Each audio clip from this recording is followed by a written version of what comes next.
C'est intéressant. Le plus intéressant, c'est comment est-ce que vous arrivez à faire un truc aussi immonde avec des ingrédients normaux? Immonde? C'est vrai que c'est spécial, hein. Non, mais c'est incroyable. J'ai l'impression de bouffer de la terre avec de la bouse et du gravier. Ça sent le poulailler, mais c'est du céleri et des oignons. C'est prodigieux. Et salut à tous, on se retrouve aujourd'hui pour une nouvelle bataille de End of Time, c'est-à-dire la quatrième bataille techniquement dans ma timeline. La quatrième qui nous parle un petit peu de la fin de l'hiver 2523 et qui est un petit peu ancrée différemment parce que si vous avez lu les bouquins, j'ai fait une timeline. Je vais faire une petite vidéo d'ailleurs de présentation là-dessus, juste avant la fin de l'année, pour vous montrer un petit peu l'ordre que j'ai pas changé du tout, mais juste que j'essaie de faire refléter pour les batailles.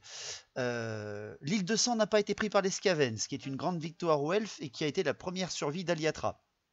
Manfred a attaqué le cortège d'Aliatra qui était justement retourné aller voir un petit peu les nains pour essayer de calmer le jeu avec Finubar, et elle a survécu à l'attaque de Manfred qui d'ailleurs s'est fait un peu botter le cul. Le temps qu'il se soigne, il a fallu attendre Arkhan. Arkhan donc lui pour essayer de réitérer Nagash, qui est donc comme je l'ai dit les premières batailles de End of Time. Arkhan et la maison Taal s'est fait poutrer par les Bretoniens avec Krell et Kemmler, ce qui fait que ça a mis un grand retard dans l'avancée de Nagash et de sa résurrection.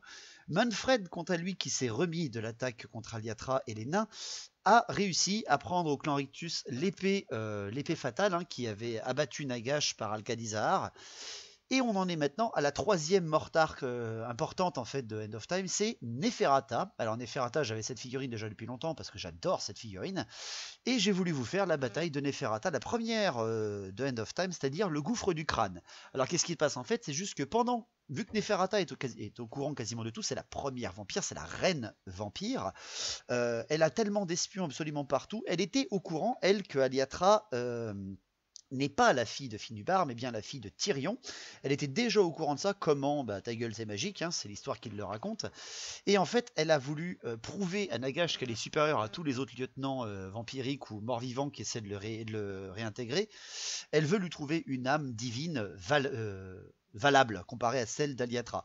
De toute façon, Aliatra n'est pas prisonnière dans ma timeline, donc elle est obligée d'accélérer en fait le mouvement Neferata pour essayer de réintégrer Nagash dans un corps, ou alors peut-être dans le sien, d'intégrer en elle le pouvoir de Nagash. C'est comme ça que je vais le raconter dans mon histoire.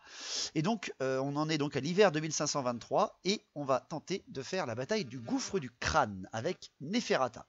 Alors cette bataille du gouffre du crâne, j'utilise donc bien entendu le scénario de End of Time.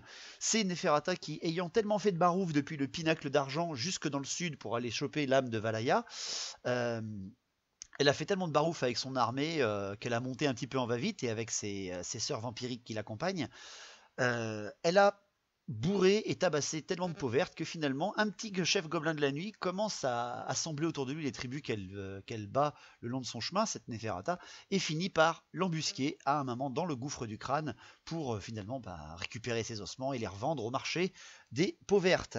C'est plutôt une bataille de passage, une bataille rapide dans le scénario, mais qui se passe un peu plus tard dans le scénario du livre, vu qu'elle se passe en même temps que la réincarnation de Nagash, mais pas dans ma timeline, ce qui fait que contrairement au scénario de End of Time, Neferata a une armée toute seule. Elle n'a pas, par exemple, Krell, qui arrive plus tard, parce qu'en plus Krell, pour notre part, a été vaincu. Il lui faudra du temps pour essayer de se rétablir. Neferata sera toute seule, véritablement toute seule.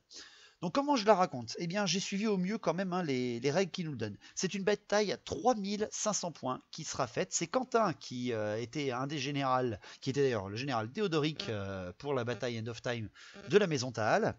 Il prend le commandement de Neferata, ce coup-là, avec son ost morbide, et je prendrai le commandement de Gutzlik, c'est-à-dire le chef gobelin de la nuit qui réhabilite, on va dire, les WAG pour en former une et lui bloquer le passage. C'est une bataille comme la bataille du col, c'est-à-dire ce n'est pas en longueur mais en largeur, et le but c'est assez simple, franchement. Pour les contes vampires, Neferata est vraiment avec son profil End of Time, donc c'est 8 PV, elle a le vol, elle a le vampirique, elle a tous ses bonus, etc. C'est une figurine à 650 points, et elle est accompagnée de Imantet. Imantet, c'est sa vampire favorite, certainement même sa concubine. Elle a une invulnérable de 4+, une armure de 5, elle a l'anneau de sauvegarde d'armure, le frappe toujours en premier, la furie rouge, la séduction et le niveau 2. Ce qui fait qu'elles sont dégueulasses toutes les deux au corps à corps. Hein. Neferata peut vous tabasser la tronche avec ses je ne sais combien d'attaques, 8 attaques je crois, en frappe toujours en première. Et derrière, Imhotep arrive avec ses 5 attaques qui annulent le sauvegarde d'armure, en frappe toujours en premier. Les deux seigneurs vampires là, elles vont faire très très mal. Alors normalement, dans le scénar, Imhotep est sur un trône de sabbat, mais la figurine, je l'ai achetée pour vous là aussi, mais elle arrivera bien plus tard. Pour moi, il fallait déjà qu'elle survive à celle-là avant de pouvoir arriver sur un trône de sabbat. Il ne faut pas pousser. Déjà en plus en points, ça comptait, ça rentrait pas. Neferata et l'armée du pinacle d'argent. Techniquement, en fait, Neferata, elle ne part à la guerre qu'avec Imhotep et plusieurs vampires femelles qui l'accompagnent. J'en ai pas autant, donc elles ne seront que toutes les deux. Et elle part avec 2 troupes. Le reste, elle y monte un petit peu à la va-vite, elle réintègre des morts ou elle se fait suivre par des ghouls. Donc j'ai voulu représenter ça. Et pour cette partie aussi, je vous ai acheté, pour vous et pour moi aussi, hein, une armée. Alors ce ne sont pas des gardiens des tombes de Games Workshop, parce qu'on les trouve plus sur internet ou en occasion, ils sont beaucoup trop chers. Donc j'ai pris des mantiques qui seront mes simili. Et si vous faites la bataille du gouffre du crâne, vous devez avoir dans votre armée de Neferata l'unité de la garde Lamian. C'est l'unité qui a suivi, c'est l'unité roi des tombes qui joue dans une armée contre vampires, c'est End of Time. Et c'est surtout Neferata qui est une reine de Lamia qui a réussi à garder avec elle ses meilleurs guerriers, bien entendu momifiés, et qui l'ont suivi. C'est sa garde d'élite. Et au lieu d'avoir un chef de régiment, c'est marqué dans le livre, hein, elle a un chef Ushapti dans cette horde. Alors oui, j'en ai pris une horde parce que c'est toujours plus classe. Donc il y a cette horde de gardiens des tombes, donc 36 gardiens des tombes et un chef Ushapti à l'intérieur qu'on appellera la garde Lamian et qui est le régiment d'élite, le régiment de renom si vous voulez de Neferata. Derrière après, Imhotep, elle a aussi un régiment de renom, c'est ses gardes des cryptes, hein, c'est sa grosse horde de gardes des cryptes à elle aussi. Oui, j'ai augmenté aussi la taille de mes gardes des cryptes, comme ça vous aurez encore plus de belles hordes pour les grosses batailles d'End of Time qui sont cheatées à mort, hein, pour avoir 2 énormes blocs d'élite qui seront les seuls de la bataille pour les contre vampires. Donc le reste, c'est des zombies, c'est des guerriers squelettes, c'est quelques banshees et des ghouls. Avec une petite machine mortis aussi, parce qu'il fallait remplir les points. Sinon, c'est vraiment que ça. Il y a 3500 points, il y a 8 régiments. C'est que dalle. Par contre, les 2 unités d'élite, elles sont cheatées au max. Hein. La garde Lamian, pour vous dire, elle est équipée de halbardes. Ils sont donc 36 avec un Ushapti. Ils ont également la bannière des morts ensevelis, parce qu'ils ont le droit de l'avoir, ce sont des rois des tombes. Ce qui veut dire qu'il y a un objet de sort de niveau 5 qui vous remonte un des 6+1 gardiens des tombes tombés au corps à corps. Dégueulasse. Enfin, dégourissez un petit sort gratuit à 5. Derrière, après, les 39 gardes des cryptes qui accompagnent Imhotep, eux, ils sont en bouclier. Ils ont l'état-major complet et ils ont la bannière qui leur donne +1 pour toucher au corps à corps. Les 2 unités d'élite sont dégueulasses. De l'autre côté, l'énorme armée de Grutzlik, qui est une armée de gobelins de la nuit. Alors je suis désolé, mais j'avais pas assez de gobelins de la nuit entiers. C'est rare, mais j'en avais pas assez pour 3500 points. Donc je me suis accordé un seul régiment qui n'est pas des gobelins, mais c'est un petit régiment de 30 orques noirs avec +1 en commandement. J'ai voulu me faire plaisir. Donc pour le reste, si vous prenez l'armée de Grutzlik dans le gouffre du crâne, vous êtes obligé d'avoir une armée avec au moins un squeak broyeur. C'est aussi pour ça que j'avais acheté la figurine dernièrement. Donc le chef de guerre Grutzlik, il est équipé de la hache à bastonner des labos, il a l'invulnérable de 4+, et il a l'armure de 4+, et il est accompagné d'un grand chaman qui est braque, et il est niveau 4 avec un parchemin crapaud. En héros, j'ai pris un chaman gobelin niveau 2 avec un parchemin, qui arrivera un peu plus tard, je vous expliquerai pourquoi, et un chef gobelin de la nuit, bien entendu, avec la bannière de la nuit funeste et une armure de 4+. En unité de base, j'ai pris la horde de 38 gobelins de la nuit, 3 fanatiques chrétières, j'ai pris 3 fois 25 gobelins de la nuit avec 3 fanatiques, j'ai pris 20 gobelins de la nuit archers, musiciens, 3 fanatiques, j'ai pris 10 gobelins sur loup, étendard musicien complet, enfin tout est compris avec les arcs, les lances, 5 gobelins sur araignée, le chef, le musicien, les arcs, les lances. En unité spéciale, donc les 30 orques noirs qui, on va dire, sont les meilleurs mercenaires de Grutzlik, qui ont la bannière de +1 pour commandement, mais tu n'utilises pas le commandement du général. En même temps, ils ont un commandement de 9 et leur général un commandement de 7. Merci les gobelins de la nuit. 15 squig avec leurs chasseurs, 3 trolls, un char à loup, des balistes. J'ai mis en unité rare la Ragnarok, 6 trolls d'eau, un géant, un plongeur de la mort et le squig groupe broyeur. Tout ça vous forme l'armée de Grutzlik. Le seul souci, c'est que Grutzlik, pas con, c'est un gobelin de la nuit. En fait, c'est pas du tout une ouaille qui se met sur le chemin de son point de vue et qui dit je vais tuer la vampire. En fait, il veut la tirer dans un piège. Neferata étant une reine vampirique, elle prend tout le monde de haut et elle essaye de traverser. Le but des vampires, c'est très simple, c'est d'amener Neferata de l'autre côté de la table. C'est un scénar hyper simple pour les contes vampires parce qu'elle a le vol. C'est très important. Et pour les gobelins de la nuit derrière, ils sont obligés de dispatcher leur armée en deux. Il y a la moitié de l'armée qui sera posée sur la table, dans la zone de déploiement, et derrière après, sur les côtés, vu que c'est une bataille comme un col, mais qui vous permet d'arriver sur les côtés, vu que c'est un gouffre, il y aura l'autre moitié de l'armée qui arrivera. Alors, l'armée de base pour Grotzlig, je lui ai mis ce que je pouvais, c'est-à-dire la grosse horde, le char, le géant, 3 trolls, non j'ai mis les 9 trolls, j'ai mis les orques et mes archers gobelins avec toute ma base d'artillerie. Pour tout le reste, les squigs, les cavaliers légers, tous les autres gobelins avec fanatiques, tout ça arrivera en renfort plus tard. Donc j'ai une grosse armée, mais il va falloir que je me coordonne correctement avec le squig broyeur qui arrivera en renfort pour stopper correctement les morts vivants.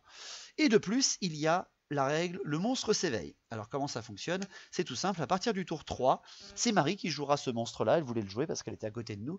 C'est une chimère en fait qui arrive parce que le chaos ne veut pas que Nagash se réincarne, et un petit peu guidé par les vents chaotiques, la chimère attaque à un moment sur le centre de la bataille et attaque n'importe qui. Dans le roman, elle attaque directement Neferata. Dommage pour elle. Ici, ça sera sur un 4+, sur le début du tour 3, la chimère arrivera, sera aléatoire et jouée par Marie. Elle désignera au dé de dispersion ses cibles à chaque fois. Et si jamais elle n'arrive pas au tour 4 sur un 4+, elle arrivera peut-être au tour 5 sur un 3+, sur tout le 6, etc., etc., etc. Voilà un petit peu tout ce que je pouvais vous dire pour cette règle. En comptant tout cela, les règles spéciales de base, c'est que la carte, tout le champ de bataille, a les mêmes bonus que la bille Maison Tahal, c'est-à-dire que les morts vivants ont -1 à la stabilité, qu'ils ont -1 au lancement de sort, c'est-à-dire qu'ils sont over-cheat en termes de Neek. Heureusement pour moi, Quentin n'avait que 2 mages niveau 2, tandis que moi j'avais un mage niveau 4 et un magicien niveau 2. Avec 2 parchemins, ça va aller. Donc le déploiement était très simple. Je me suis déployé en premier, je suis défenseur. Je me suis avancé, j'ai pas voulu faire un fond de table parce que je voulais très vite apporter et balancer des fanatiques très vite pour pouvoir ensuite arriver avec ma force de renfort. Je voulais tanker en fait les morts vivants. J'avais un petit peu oublié la règle de vol, mais j'avais quand même beaucoup d'artillerie, des tirs et des fanatiques, parce que c'est pas parce que tu t'envoles que tu ne passes pas à côté des fanatiques. J'étais donc prêt à tanker ce que je pouvais.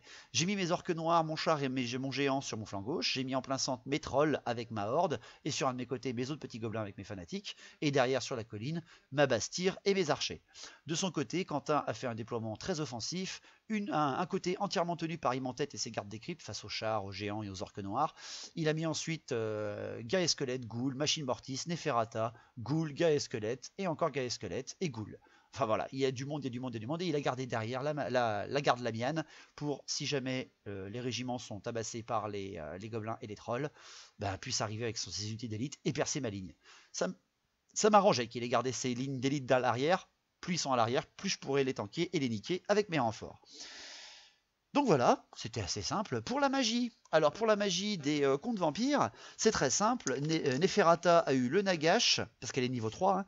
Elle a eu le regard de Nagash, elle a eu le Neek et la résurrection, horrible, pour faire popper mes fanatiques, il peut faire popper des zombies où il veut.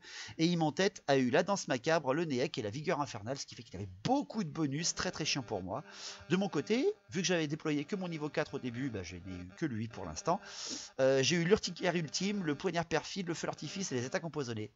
Pas super, j'ai pas eu de lune funeste. Compliqué pour moi. Donc le premier tour est pour les morts vivants, parce que c'est eux les attaquants sur ce scénario. Donc on y va. Pour cette bataille du gouffre du crâne, pour voir si Neferata passera le blocus sans dommage, et si elle pourra au moins rejoindre derrière la bataille pour la porte de Valhalla. Le tour 1 des contes vampires, la machine Mortis fait une petite impulsion de 8 autour d'elle et donne la régénération à 6+. Tout va bien. Il fait une avancée coordonnée, véritablement. Il fait une avancée entière. Neferata est à 12 pas de quasiment toutes ses unités, sauf son régiment de guerriers squelettes de son flanc gauche, ses ambards, ses ghouls, ses guerriers squelettes de son flanc droit, et bien sûr ses gardes des cryptes qui sont accompagnés d'une vampire peuvent avancer sans problème, et sa garde Lamiane suit. Tout le monde avance sur la même ligne dans une belle coordination mort-vivante, comme le veut les marionnettistes. À la magie, il fait un 5 et 2, donc pas mal du tout. Neferata tente tout de suite une résurrection pour faire popper tous mes fanatiques devant moi. Il réussit à la lancer, mais moi derrière avec mon niveau 4, j'arrive à la contrer. Et derrière après, il tente un regard de Nagash avec Neferata sur son troll. Enfin sur mes trolls, mon régiment de 3 trolls. Et tout de suite, il nous fait un irrésistible 8. Donc j'aurais pu le stopper avec mon parchemin crapaud. Hein. Alors je ne l'ai pas fait avec la résurrection parce que j'avais largement assez de dés. J'avais gardé tous mes dés pour faire directement transformer Neferata en crapaud. Ça aurait été tellement beau. Et il me fait un irrésistible 8. Donc il perd un PV sur Neferata, il perd le reste de ses dés derrière. Mais il m'enlève 2 PV seulement dans mes trolls. Pas 2 trolls, 2 PV. Je m'en sors quand même pas mal. Il est trop loin pour les cartes de sa Banshee. Il a perdu ses phases de magie. Moi, ça me va. Mais j'ai pas transformé Neferata en crapaud. Assez déçu. Donc pour mon tour 1, mon tour 1, c'est parti avec un commandement de 7, je le rappelle bien. Donc déjà, bien entendu, la stupidité de mes trolls. Mes trolls normaux réussissent, mais mon énorme tank de 6 trolls d'eau loupe, bien entendu, sinon c'est pas drôle. Et ils avancent seulement de 1. Génial, les mecs, merci beaucoup. Derrière après, franchement, je reste quasiment sur mes positions. Hein. J'avance rien. Je préfère... j'avance si, mais j'avance coordonné. Je fais plutôt en escalier pour pas me faire choper. J'avance pas à balle pour lui faire avancer à son tour et balancer mes fanatiques pour un petit peu le faire popper, quoi. Pour que si Neferata essaie de me survoler, boum, ils sont bloqués par mes fanatiques. Mon char, mon géant, mes orques noirs et mes trolls avancent sur mon flanc gauche. Cela par contre, il faut mettre la pression, aller bloquer Imantette avec ses gardes décrites parce que là, elle va me trancher la gueule et commencer un petit peu à balancer des tirs. Mes gobelins avancent eux pour occuper le terrain et essayer de faire peur avec mes fanatiques très vite. Pour ce qui est de ma magie, je fais un 6 et 2, donc j'ai rien apporté. J'ai vraiment rien apporté du tout, je suis extrêmement déçu. Je veux pas tenter d'irrésistible ou quoi que ce soit. C'est un peu con là, j'aurais dû déployer mon deuxième mage dans la ligne de bataille et commencer à blaster des sorts, mais bon non, j'ai pas pu, tant pis pour moi, j'ai fait le coup. Pour les tirs, les tirs, gobelins de la nuit et gobelins, vous connaissez comment ça fonctionne, vous avez vu la bataille j'espère contre les ogres, très utile. Mes 2 balistes, elles tirent sur Neferata, il y en a une qui touche pas et il y en a une qui ne blesse pas, c'est juste le parfait type de gobelin. J'ai un plongeur lui qui vise bien entendu Neferata, il dévie de 6 et je fais sur mon D6 de réhabilitation un 6. Donc je fais un hit sur Neferata, boum, moins 2 PV. Et ben voilà, regarde, fin du tour 1, elle est déjà à moins 3 PV sur 8. Bon, c'est mort-vivant, elle va récupérer des PV au maximum si elle arrive à passer ses sorts. Mais quand même, quoi, voilà, si seulement ces putains de balises pouvaient faire quelque chose, j'aurais pu one-shotter Neferata tour 1, bordel de merde. Mais bon, faut pas trop en demander. J'ai quand même enlevé 2 PV avec un petit plongeur de la mort. Toujours bon, merci Glenn de m'avoir donné envie de jouer ces plongeurs. Le tour 2. Le tour 2, la machine mortis fait un petit 6 autour d'elle pour booster ses gens. Et c'est donc à ce moment-là que commencent non pas les charges, mais la stratégie de Quentin qui enfin connaît le principe de ne pas s'enfuir. Il se dit, eh mais ils s'enfuient pas les mariants, ils ont pas de peur, pas de terreur. Je verrai pas mon général bretonien s'enfuir au premier combat. Je lui ai fait, ben non, soit il meurt, soit il passe. Donc il est stratège, il est vraiment pas con, il a compris un petit peu le principe, il voulait un peu étudier ses contes vampires, peut-être que ça l'intéressait, un bretonien intéressé par les contes vampires, laissez-moi rire. Donc il fait avancer ses zombies au maximum vers mes gobelins de mon flanc droit pour faire sortir mes fanatiques, parce qu'il peut le faire, hein, les faire en marche forcée vu qu'ils sont à côté de leur général.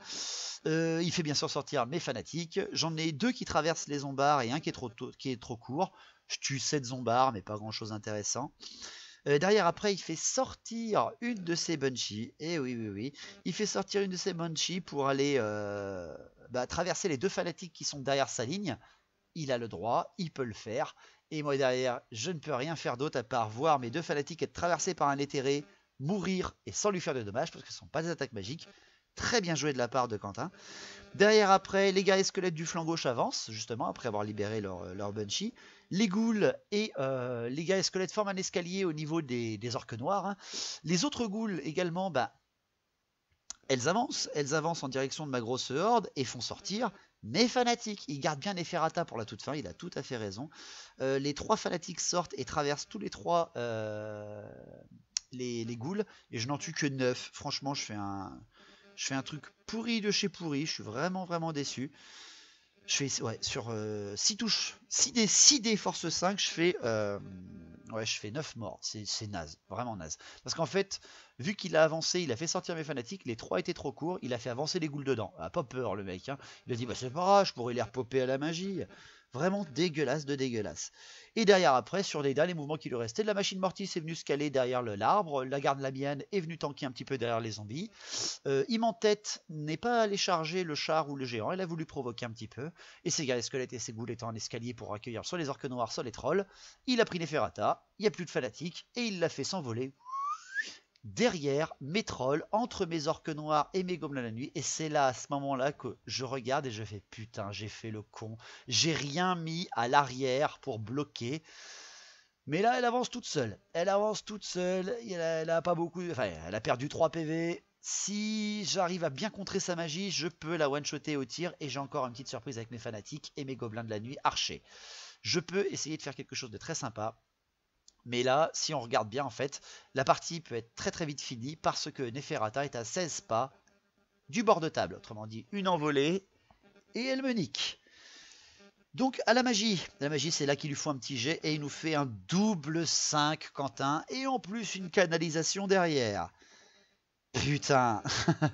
Donc il tente une résurrection, bah oui, une résurrection pas con devant les archers gobelins de la nuit pour pouvoir faire popper les fanatiques, bien entendu. Et là, il nous fait un irrésistible, encore un irrésistible 8. Il perd un PV, mais il récupère un PV grâce à l'attribut de domaine, donc finalement rien ne se perd. Et il perd 6 dés de pouvoir, donc c'est juste parfait. Il y a 7 zombies qui popent devant les gobelins de la nuit. J'envoie au maximum mes 3 fanatiques en direction de Neferata. Elle est à 11 pas, il faut qu'il fasse un très bon jet. Aucun des 3 n'y arrive, bien entendu. Par contre, les 3 fanatiques traversent les zombies et explosent la gueule des zombies. Et il perd ses autres dés de pouvoir. Donc Neferata vient de se contrer elle-même. Ça fait 2 fois qu'il me fait un irrésistible en 2 tours de magie avec sa générale. Donc je peux même pas utiliser mon parchemin crapaud. Ça me fait vraiment chier. Au tir, il a une Banshee, celle dans les guerriers squelettes, qui est à portée de tir de mon char à gobelin. Il crie dedans, c'est un char à gobelin quand même en 6. Il m'enlève un PV. Je m'en sors quand même bien. Derrière après, il reste un fanatique qui est devant les zombards.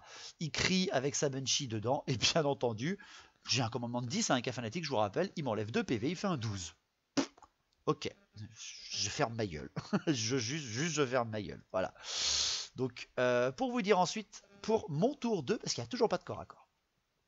À mon tour 2, il faut y aller. Hein, sinon, je suis complètement dans la merde. Donc, l'animosité, comme au tour 1, se passe très très très très bien. Et la stupidité est bonne, si on peut le dire, parce que finalement, j'ai que 2 régiments de stupides, mais qui ne le sont pas à ce coup-là. Donc, on tente les charges, il faut aller bloquer la ligne de mort-vivant, même si Neferata survit à la magie, aux fanatiques, à la magie et au tir, j'aurais perdu, hein, c'est sûr, donc directement la partie se terminera tour 3, j'aurais même pas le temps de faire venir mes renforts, mais au moins je lui niquerai des morts-vivants, jusqu'à ce que, enfin en tout cas autant que je peux. Donc je déclare mes charges, mon géant, mon char charge dans les gardes des cryptes, pas peur la bestiole, j'envoie mes 30 orques noirs et mes 3 trolls dans le régiment de ghouls, pas peur non plus. Grutzlik, en bon gobelin de la nuit, attaque avec une énorme horde et son capitaine grande bannière, 11 pauvres ghouls, toute seule et blessée, tandis que j'envoie mes guerriers gobelins de la nuit dans des zombards qui sont presque autant qu'eux. Ah, ça va faire un bon combat de gros veaux, parfait quoi. Derrière après, je retourne mes trolls parce que qu'est-ce que tu veux que j'en fasse finalement. Si jamais elle loupe, je sais pas, si elle loupe un test de commandement et qu'elle peut pas faire de marche forcée, mais je sais pas si les marions peuvent le faire ou pas. Elle pourra s'envoler que de 10, ce qui pourrait peut-être m'arranger, etc. On verra. Hein. Donc pour mes mouvements, bah, j'ai retourné mes trolls, c'est le moment de mes fanatiques. J'ai 2 fanatiques qui sont à côté d'elle, qui traversent Neferata. Je fais 4 touches. 4 touches avec 2 putains de fanatiques, ça fait 2d6, hein, je fais 4 touches et je ne fais rien à Neferata. J'ai une force de 5, elle a une endurance de 6, alors qu'elle a eu seulement une armure de 6. Je lui fais que dalle. Increvable la pupute. Derrière après, ben, je tourne mes archers pour pouvoir au moins lui tirer dessus avec de la force 3 sur l'endurance de 6. Ben, j'aurai pas le choix, il faut que je l'ai au tir. Avant quand même, il reste la magie. Là, il y a Braque, mon chaman gobelin qui pète un câble et qui me fait un double 6. Donc bah, c'est parti. Hein. Je tente déjà le -1 en mouvement avec mon sort de... je crois que c'est Durkiter d'urticaire ultime, dommage pour la prononciation. Je lance, je fais un irrésistible 9, voilà, parce que sinon c'est pas drôle. Je m'enlève un PV sur mon chaman, voilà, on continue de se taper dans les nouilles. Et derrière après, je fais également un feu d'artifice au maximum sur Neferata. Il passe, Quentin loupe sa dissipation, c'est assez incroyable à remarquer quand même avec Sidé, hein. Et je fais 10 touches dans la gueule de Neferata, et je lui enlève 2 PV quand même. J'ai réussi, avec ces petits incidents et tout, à lui enlever 5 PV sur 8, mais quand même. Donc, elle en prend plein la gueule, la capitaine, là, hein, la petite Neferata.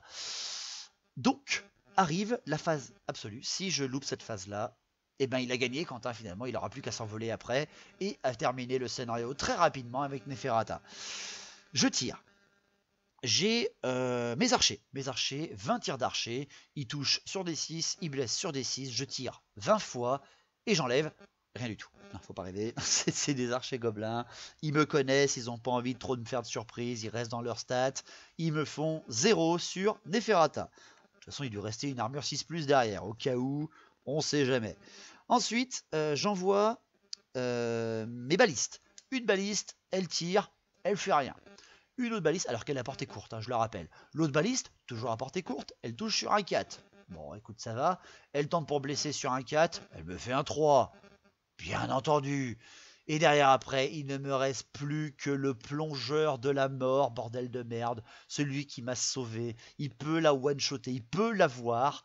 Je jette, je fais un hit. Et je fais un incident de tir. 1. Le plongeur de la mort explose, mes espoirs explosent, mais toutes mes charges ont réussi. Donc je m'en fous de Neferata, je suis un gobelin de la nuit qui voit une vampire se barrer, mais plein d'autres trucs à récupérer sur les cadavres. Donc les corps à corps. Et oui, parce que bordel de merde, il va falloir que j'y aille quand même. Donc les gobelins contre les zombies, gros combat, je perds 4 gobelins de la nuit, j'arrache aux zombies avec l'instabilité, je le précise bien. Derrière après, bien sûr ça reste là parce qu'il reste des zombards. Derrière après, les ghouls contre la horde de Grutzlik, les gobelins explosent toutes les ghouls, bien entendu, je ne perds qu'un seul gobelin parce qu'on y allait à 41 contre 10. Très bon combat gobelin. Par contre, après le combat orque noir et troll contre les ghouls, il y a quand même 10 ghouls, je crois, qui sautent. Ouais, il doit y avoir 10 ghouls de mémoire qui se font péter la tronche. Donc finalement, c'est pas si mal que ça. Il s'en sort bien. Il s'en sort même plutôt pas mal. Mais derrière, après, c'est surtout le combat contre mes orques noirs. Il y en a un seul qui meurt. Un seul orque noir pour une quinzaine d'attaques de ghouls. Je m'en sors quand même bien, vraiment bien. C'est 10 ghouls avec l'instabilité, je précise, parce que sinon il ne faut pas rêver. Et derrière après, le char plus le géant, qui affronte les gardes des cryptes avec Im en tête. Il y a un garde des cryptes qui meurt avec la charge du char. Ensuite, tu as Im en tête qui arrive. Boum, elle t'explose le char. Baise ma bague. Ah non, elle m'a explosé, frappe toujours en premier, qu'est-ce que tu veux faire? Bien entendu, le char avait en plus loupé son test de peur. Donc je me fais exploser la gueule. Et derrière après, le géant fait un ramassage, il lance un gobelin à nuit, et sachez qu'il le lance à portée de Neferata. C'est magnifique. Donc je balance un garde des cryptes, alors ça fait une touche de force 3 dans la gueule de Neferata, qui n'a aucun dommage. On a tellement ri à ce moment-là où t'as le géant. Je veux la voir, moi, votre magicienne. Et il balance le garde des cryptes en direction de Neferata, et bien sûr, il lui fait rien.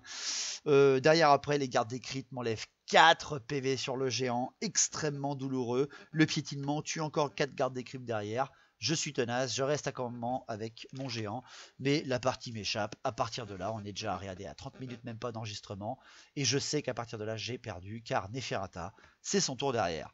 Tour 3 de Neferata, arrivée de la chimère qui peut tout changer à ce moment-là. Si elle pop devant Neferata, elle pourra la charger, etc. Ça peut tout changer. Marie-Camille arrive, elle doit faire un 4+, pour arriver avec la chimère. Et bien entendu, elle nous fait un 3. Comme par hasard, quand Quentin joue et que je joue, elle préfère plutôt faire gagner Quentin. C'est comme la bataille de l'abbaye de la Maison Taal. Donc la chimère n'arrive pas. C'est le moment des charges. Aucune charge. La machine Mortis fait 8 autour d'elle. Donc elle donne quand même pas mal de boost. Elle ne fait aucune blessure dans mes unités. Les guerriers squelettes viennent charger les orques noirs pour aller aider un petit peu les ghouls qui affrontent les orques noirs avec les trolls. Et il y a les... guerriers squelettes qui flanc gauche qui viennent charger de flanc les gobelins de la nuit qui affrontent les zombies. Question de bien me mettre la pinée. Et il y a, avec un superbe jet, la garde Lamiane qui traverse un quart de la table et qui arrive au contact de la horde de gobelins de la nuit de Grutzlik. Dégueulasse. J'ai la horde de gardiens des temples qui... Enfin, pardon, non, pas de gardiens des tombes, pas des gardiens des temples. De gardiens des temples qui me tombent sur la gueule avec leur Shapti. Violent, très violent. En mouvement, il y a la Banshee qui est sortie du régiment, qui avance toute seule un petit peu pour aller crier dans les régiments qui l'intéressent. Neferata, elle, quant à elle, il n'y a plus qu'elle qui a joué. Et elle est à 16 pas et demi, j'ai loupé mon -1 en mouvement, etc. Enfin bref, elle s'envole hors du champ de bataille, et comme le veut le scénario, la condition de victoire, l'attaquant gagne si son général sort volontairement par le bord de table du défenseur. C'est ce qui s'est passé, le défenseur gagne s'il élimine le général adverse. Je ne peux plus gagner, Neferata est sorti. Donc on va juste terminer ce tour-là des contes vampires pour voir un petit peu les corps à corps que peuvent donner une armée de gobelins avec quelques orques noirs contre une armée d'élite. Une armée d'élite de contre vampire. À la magie, quand même, il y a un 4 et un 1 de fait par les morts vivants. Donc Neek est tenté par Im en tête. Il est réussi, mais derrière, enfin, je peux utiliser ce putain de parchemin crapaud, alors que j'aurais pu le faire sur Neferata, la bloquer au sol. Je suis déçu, vous n'imaginez même pas. Je réussis en plus à transformer Im en tête en crapaud. Juste parfait, franchement, la honte absolue pour la favorite de Neferata. Tiens dans ta gueule, pupute. C'est juste parfait. Donc ça arrête là en plus sa phase de magie. En tir, la Banshee crie dans mes gobelins. Elle me fait... je sais plus qu'est-ce qu'elle me fait. Elle m'en bousille 4 je crois. Enfin bref, c'est dégueulasse. Une autre Banshee tire dans les trolls et m'enlève 2 PV. Donc parfait. Et la dernière Banshee crie dans les orques noirs, celle qui a été garée squelette, et m'en tue un. Donc franchement, à part quelques gobelins qui sont morts, je m'en sors pas si mal. Donc les corps à corps, pour finir, les grands corps à corps.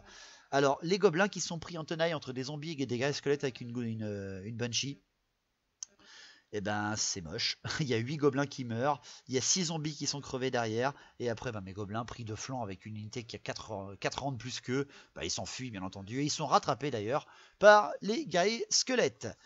Ensuite, c'est, je crois, c'est le géant qui affronte les gardes des cryptes. Pas avec Im en tête parce qu'elle est en mode crapaud. Je tue 4 gardes des cryptes, le géant meurt bien entendu, mais heureusement dans sa chute, le gabarit le fait tomber en plein milieu du régiment de gardes des cryptes, ça c'est parfait, il en écrase 11 en tout. Vraiment génial pour moi ça, le géant même s'il est mort, arrive à en emporter pas mal avec lui, moi ça me va. Derrière après, les guerriers squelettes plus les ghouls qui affrontent les orques noirs avec les trolls. Les ghouls sont toutes explosées. Il y a 7 guerriers squelettes qui crèvent au corps à corps contre seulement 3 orques noirs. Donc je m'en sors très bien. Unité d'élite. Best orc ever. Ensuite, pour finir, il n'y en a plus qu'un seul. C'est les gardiens des tombes, la garde Lamiane avec Lou Shapti qui affronte Grutzlik avec sa horde et sa grande bannière. Il y a un duel de fait entre Lou Shapti et Grutzlik, un petit duel. Bon, mon seigneur gobelin de la nuit reste un seigneur gobelin de la nuit, beaucoup ne s'en méfient pas et vous avez tort messieurs. D'ailleurs, mes gobelins de la nuit réussissent leur test de peur, s'il vous plaît. Bon, grâce à la grande bannière, mais ils réussissent quand même. J'explose Lou Shapti, j'explose le chef de régiment en direct, boum, je laisse aucune chance avant qu'il puisse frapper parce qu'il est en arme lourde.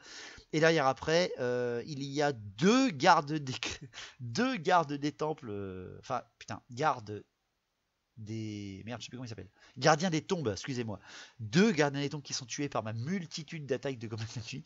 Et derrière, je me fais péter 17 gobelins de la nuit par le retour de la horde dans la gueule, force 5. Violent, très très très violent. Ils sont tenaces par contre derrière grâce à la bannière de la lune funeste. Je teste à commandement 7, je loupe à commandement 9, je reteste et je fais un 5. Je réussis à tenir, ma ligne ne s'est pas enfuie, je tiens à le préciser. Mais bon, les gardes des cryptes sont libres de frapper au moment où ils veulent, de revenir sur les orques noirs. Les trolls sont partis dans la pampa, les gobelins ont fui mais ont été rattrapés. Mais je ne me suis pas enfui du côté du gouffre. Mon armée n'a même pas eu le temps d'arriver, mon armée de renfort, hyper déçu.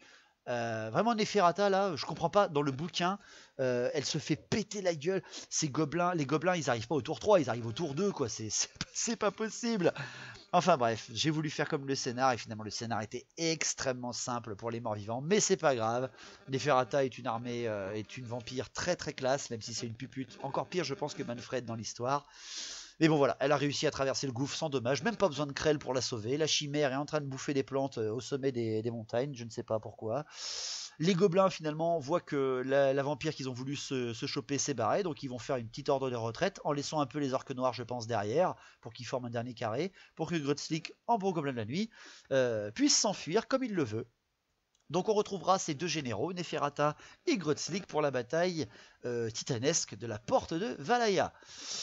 Donc c'est une victoire contre Vampire, messieurs, dames. Et oui, l'histoire reprend un petit peu son cours. Finalement, en fait, il n'y a que deux batailles.